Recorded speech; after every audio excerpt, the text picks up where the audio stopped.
एक समय ऐसा भी था जब इंसान सिर्फ एक जानवर थे। न कोई भाषा थी, न समाज, न ही पहचान था। बस अपने अस्तित्व के लिए लड़ता हुआ एक शिकार करता जीव। न उसे कल की चिंता थी, न भविष्य का कोई सपना। हर दिन एक जंग थी, भूख, डर और मौत से। यहीं से शुरू होती है जानवर से इंसान बनने का सफर। और उस सफर की सबसे पहली गूंज गूंजती है उन पुरानी गुफाओं की दीवारों पर।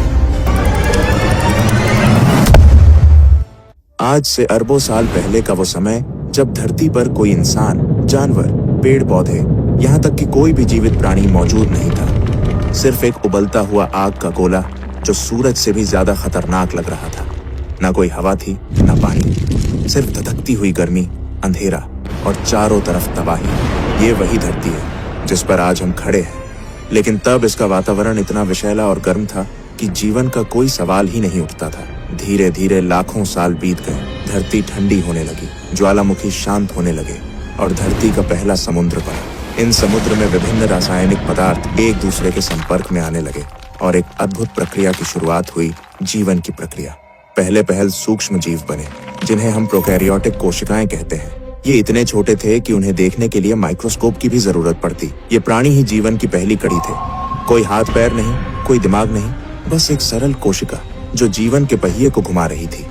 धीरे धीरे प्रोकैरियोटिक जीवों ने खुद को विकसित किया और यूकैरियोटिक जीव अस्तित्व में आए। अब जीवन सिर्फ एक कोशिका तक सीमित नहीं था, बल्कि कई कोशिकाएं मिलकर एक शरीर का निर्माण करने लगी थी। फिर समय के साथ धरती का वातावरण बदलता गया। पृथ्वी में ऑक्सीजन की मात्रा बढ़ने लगी और समुद्र जीवों से भरने लगे। फिर आया एक ऐसा समय जिसने जीवन की दिशा ही बदल दी। इस दौरान हजारों नई प्रजातियां एक साथ विकसित हुईं। जटिल जीव जैसे मछलियां, कीड़े, जेलीफिश और कई अनोखे समुद्री जीवों का आगमन हुआ। रीढ़ वाले जीव पहली बार दिखने लगे। जीवन तेजी से विकसित होने लगा और फिर कुछ जीव पानी से बाहर निकलकर धरती पर भी अपने पैर जमाने लगे। कुछ मछलियां विकसित होकर उभयचर यानी एम्फिबियंस बन गईं, जिन्हें पहले पानी और फिर धीरे धीरे जमीन पर रहने की ताकत मिली। फिर आए सरीसृप यानी रेप्टाइल्स। ये वो जीव थे जिन्होंने धरती पर राज करने की शुरुआत की। इन सभी के बीच धीरे धीरे विकसित हुआ एक ऐसा समूह जिसने आगे चलकर पृथ्वी के सबसे बड़े साम्राज्य को जन्म दिया, डायनासोर। धरती का सबसे दिलचस्प दौर जब डायनासोर पूरी पृथ्वी में राज करते थे, जो लगभग 23 करोड़ साल पहले शुरू हुआ था। डायनासोरों की दुनिया सिर्फ एक जैसे विशाल जीवों की नहीं थी, बल्कि ये एक पूरी जैव विविधता से भरी दुनिया थी, जिसमें हर प्रकार का डायनासोर अपनी एक अलग पहचान और भूमिका निभाता था। कुछ डायनासोर शुद्ध रूप से शाकाहारी थे, जैसे ब्रैकियोसोरस, जो अपनी लंबी गर्दन से आसमान छूते पेड़ों की ऊंचाई तक पहुंच जाते और वहां के पत्तों को आराम से चबाते थे। इनके विशाल शरीर और शांत स्वभाव के बावजूद इनके चारों ओर हमेशा सतर्कता बनी रहती थी, क्योंकि शिकारी हर कोने में छिपे होते थे। वहीं ट्राइसेराटॉप्स जैसे डायनासोर अपने बड़े और मजबूत सींगों के साथ नजर आते थे, शांत स्वभाव वाले, मगर जरूरत पड़ने पर अपने दुश्मनों से टकरा जाने वाले योद्धा। दूसरी ओर मांसाहारी डायनासोरों की दुनिया कहीं ज्यादा खौफनाक थी। टायरेनोसोरस रेक्स को कौन नहीं जानता, विशालकाय जबड़े, नुकीले दांत और राक्षसी ताकत, जिसने इसे अपने समय का सबसे खतरनाक शिकारी बना दिया था।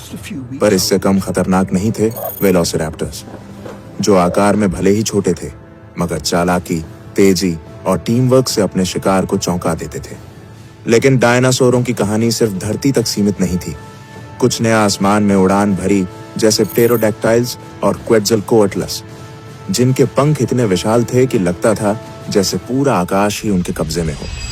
ये उड़ने वाले डायनासोर शिकार करने के लिए या लंबी दूरी तय करने के लिए आसमान में इधर उधर मंडराते रहते थे। और वहीं जब नजरें समंदर की गहराइयों में जाती हैं, तो वहां भी डायनासोरों जैसा जीवन मौजूद था।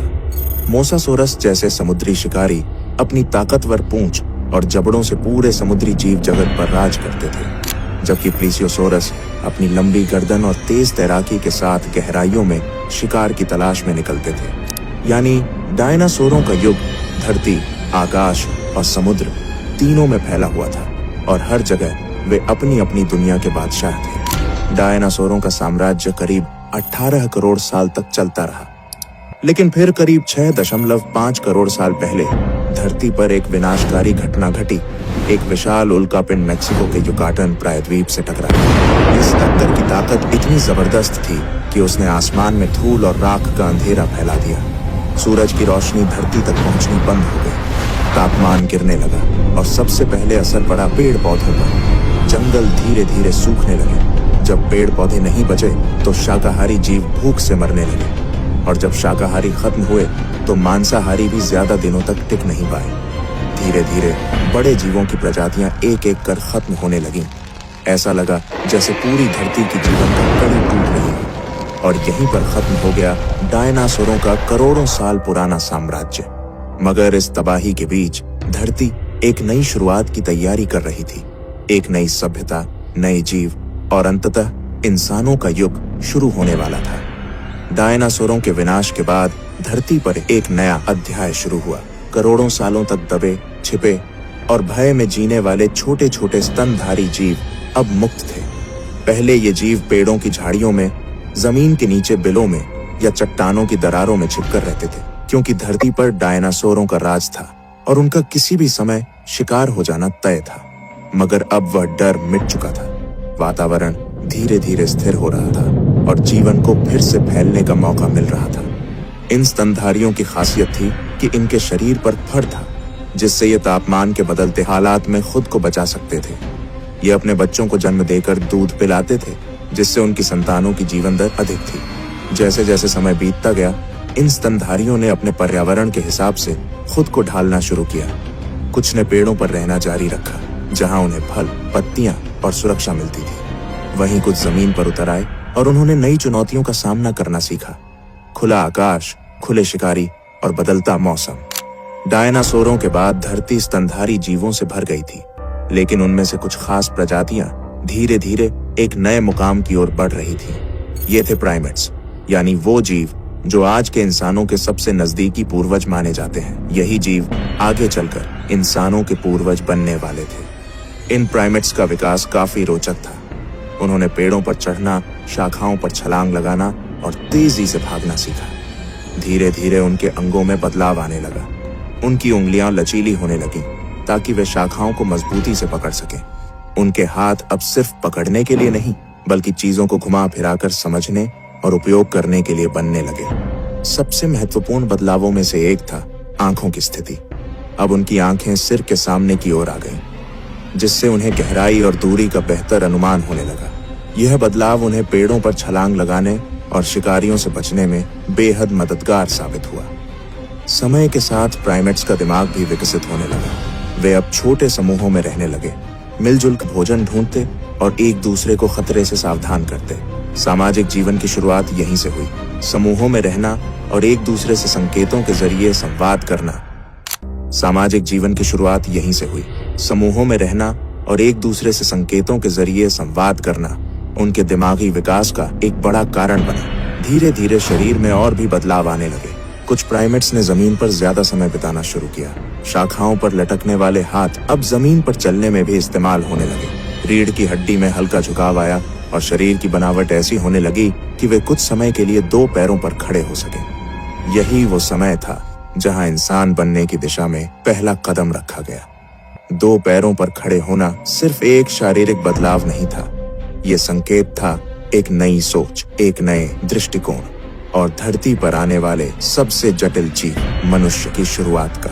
आज से लगभग 20 लाख साल पहले इंसानी विकास की यात्रा ने एक नया मोड़ लिया। होमो इरेक्टस का उदय हुआ, जिसका अर्थ है सीधा खड़ा होने वाला मानव। यह हमारे पूर्वजों की इवोल्यूशनरी कड़ी में एक बेहद अहम पड़ाव था। होमो इरेक्टस न सिर्फ दिखने में पहले के प्राइमेट्स से अलग था, बल्कि इसकी क्षमताएं भी कहीं अधिक विकसित थीं। इनका मस्तिष्क पहले की तुलना में बड़ा और अधिक जटिल हो चुका था, जिससे सोचने, समझने और समस्याओं को हल करने की क्षमता बढ़ी। इनकी सबसे खास बात थी इनका शरीर। ये पूरी तरह दो पैरों पर सीधा चल सकते थे, जिससे इन्हें लंबी दूरी तय करने में आसानी होती थी। होमो इरेक्टस ने न सिर्फ चलना सीखा, बल्कि अपने हाथों का इस्तेमाल औजार बनाने के लिए करना शुरू कर दिया। पत्थर को तराश कर हथियार बनाना, लकड़ियों से साधारण उपकरण तैयार करना, ये सब उनके जीवन का हिस्सा बन गया था। लेकिन जो चीज उनके जीवन में सबसे बड़ा बदलाव लेकर आई वो थी आग का प्रयोग। आग को नियंत्रित करना और उसका इस्तेमाल करना मानव इतिहास की सबसे क्रांतिकारी खोजों में से एक था। इससे खाना पकाना संभव हुआ, जिससे भोजन को पचाना आसान हो गया और पोषण भी बढ़ा। आग ने उन्हें ठंड से बचाया, जिससे अब वे ठंडे इलाकों में भी जीवित रह सकते थे और सबसे अहम, आग ने उन्हें रात के अंधेरे और जंगली जानवरों से सुरक्षा दी। इस सब के साथ साथ एक और सामाजिक बदलाव हुआ। अब लोग आग के चारों ओर इकट्ठा होने थर नहीं, बल्कि हाथ कुल्हाड़ी, नुकीले भाले और पत्थर की चाकू, खुरचनी जैसे औजार तैयार किए जाने लगे। ये सिर्फ औजार नहीं थे, बल्कि यह इस बात का प्रमाण थे कि इंसान का दिमाग अब पहले से ज्यादा विकसित हो रहा था। वह अब अपने पर्यावरण को समझने और उसे अपने अनुसार ढालने लगा था। समूह में रहने के अपने फायदे थे। भोजन मिल बांट कर खाया जाता, बच्चों की देखभाल पूरी टीम मिलकर करती और बीमार या बूढ़े सदस्यों की जिम्मेदारी भी सब मिलकर उठाते। यह सामूहिक जीवन इंसानी समाज की नींव बन गया।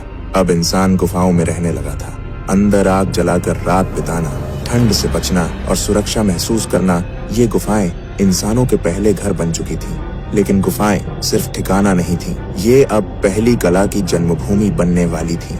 दुनिया भर की पुरानी गुफाओं में आज भी ऐसे चित्र मिलते हैं जिनमें हिरन, भैंसे, हाथी और इंसानों की आकृतियां उकेरी गई हैं। इन चित्रों ने इतिहास को एक नया आयाम दिया, क्योंकि अब इंसान केवल जी नहीं रहा था, वो सोचने, महसूस करने और अपनी भावनाओं को व्यक्त करने लगा था। ये पहली बार था जब मानव ने अपने विचारों को दीवारों पर उकेरना शुरू किया और यहीं से कला, संस्कृति और आगे चलकर पूरी सभ्यता की शुरुआत हुई।